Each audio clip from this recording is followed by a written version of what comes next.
清き一票、今日は6本目の動画かしら。はい。で、今日がちょうど7月3日、告示日で、本当に朝からね、テレビでたくさんの参議院選情報が流れてきたり、ウェブニュースもそれで持ちきりですね。もう選挙楽しむぞって決めた身としてはすごい楽しい。で、これ本当に、なんだ、芸能人の、アイドルのオーディション番組だと思ったら、すごい楽しめると思うんで、なんかその目線でも見てみてください、ぜひ。誰が当選するんだみたいな。っていう中だと、すいません、これウェブニュースただただこう読むだけなんですけど、今回の立候補者は518人。前回よりもこれ27人少ないそうです。で、女性はそのうち152人で、全体の3割近く。で、これは前回よりもちょっと減っちゃったみたいですね。で、まあね、女性が当選したらいいなと思ってる私としては、こんだけたくさんの立候補者が出てとっても嬉しいですし、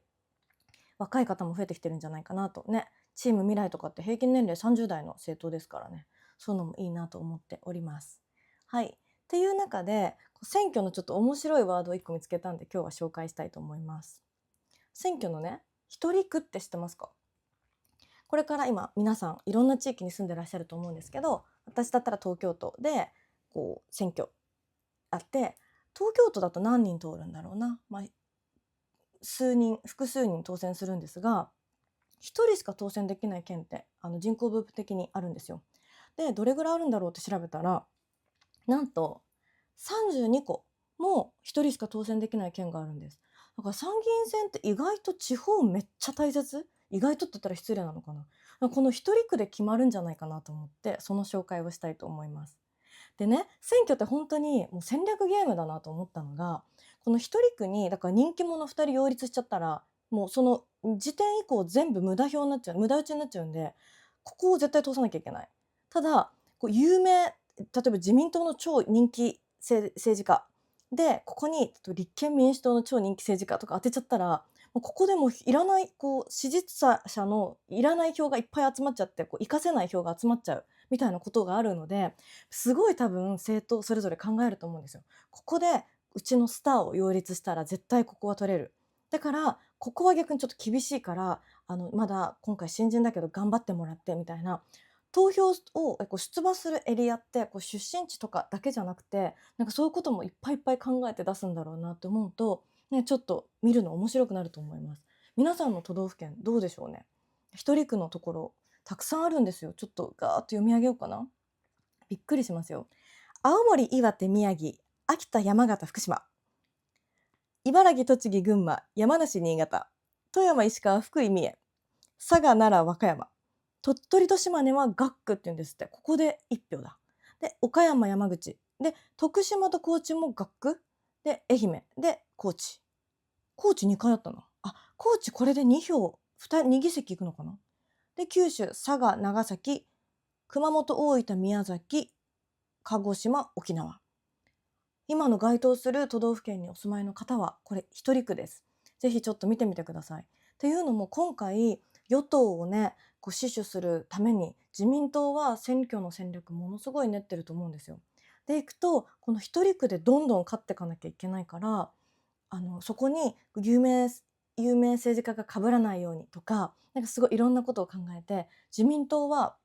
この一人っ子を頑張らなきゃいけないと思うんですよね。で、一方で、こう私も注目してるチーム未来とかみたいな新党って一人っ子のね、そのもう超ベテランの例えば自民党とか立憲民主とかの政治家と一緒に出ちゃったら、絶対この人がどんだけ素敵で頑張っても、もうそこのこう知名度にはこうかなわない部分があるじゃないですか。だから、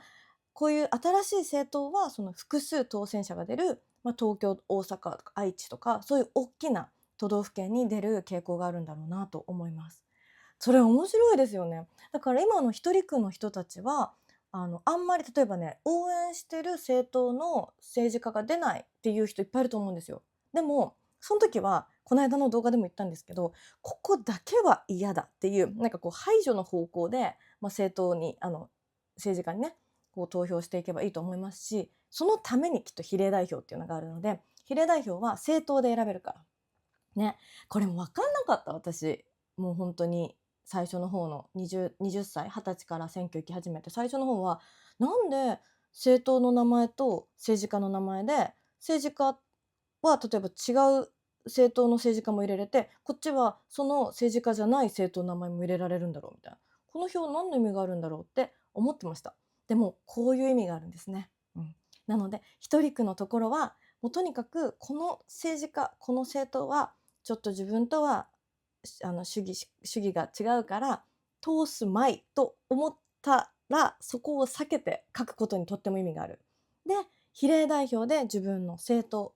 ここがいいなと思う政党は自分の意見のままに投票できる。